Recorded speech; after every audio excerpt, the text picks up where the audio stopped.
The Binding of Isaac is a top-down twin-stick shooter with roguelike elements, in that the levels, items, and enemies are randomly generated each time you play.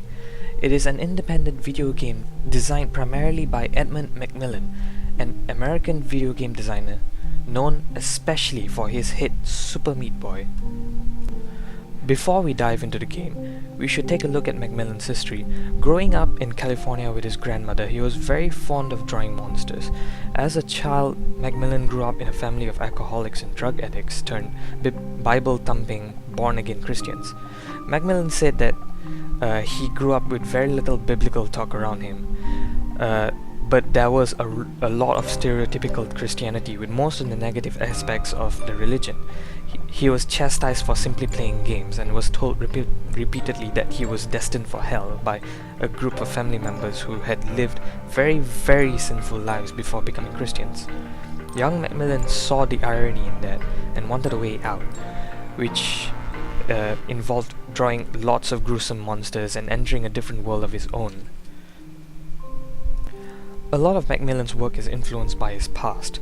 Ada, where the player controls a lonely boy on his octopus creature as they explore outer space and solve puzzles on different planets, started out with a poem that mentions that the boy is overwhelmed with life and needs to get away. This is very similar to how a child would create their own elaborate world just to escape reality and eventually cut themselves off from reality and be stuck in their own imagination. Knowing Macmillan's history is important because it tells the player what kind of game they can expect from a designer like Macmillan, and ultimately set a premise very early on, despite not having even gone into the game itself yet. As such, The Binding of Isaac is heavily influenced by Macmillan's history with religion. We already know that Macmillan has some negative views on religion, and so we can predict that The Binding of Isaac will be about the negative aspects of Christianity. The Binding of Isaac starts with an intro about a boy named Isaac, who lived with his mother in what appeared to be a normal-looking Christian household. It's introduced that Isaac mostly kept to himself and drew a lot, while his mother was a devoted Christian who watched TV. However, the mother hears God questioning her faith to him and follows his orders to ensure Isaac isn't sinned. However, at the end of the intro, God requests that Isaac be sacrificed, and in turn we see Isaac run into the basement and go deeper and deeper into monster-laden dungeons. The setup is told in drawings, depicting that this may possibly just be the imagination of a child. However, there are some religious references that showcase a story that is similar to the game's premise of a boy running from being sacrificed.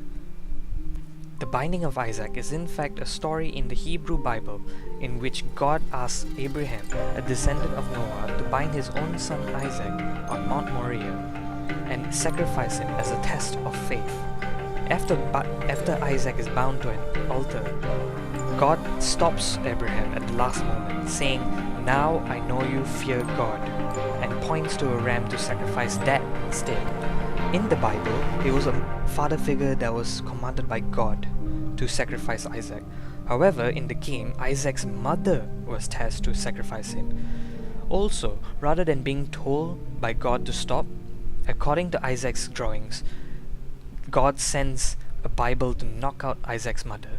While it may seem that the game ends there, the game then shows a cutscene that's a lot more high resolution than the drawings, hinting that it may possibly be the real reality of the game, where Isaac may feel triumphant, but his mother is still alive somewhere outside the door. This cutscene ends with the game's main menu ready to restart a new playthrough. This shows that the game doesn't end when you first beat the boss. The game has many endings for every time you beat the game, unlocking new levels, bosses, and characters to play. And every time you play, the game itself becomes harder, darker, and more filled with religious references.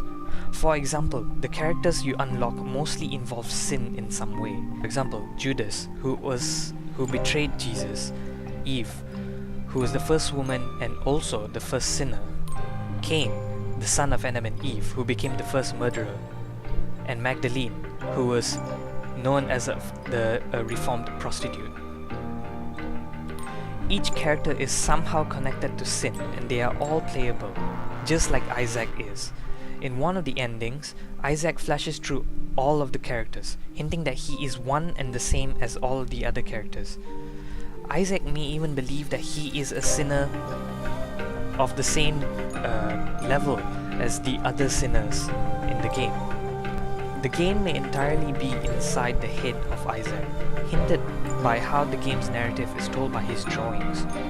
The Binding of Isaac may be about how children perceive a harsh world with over-the-top imagination.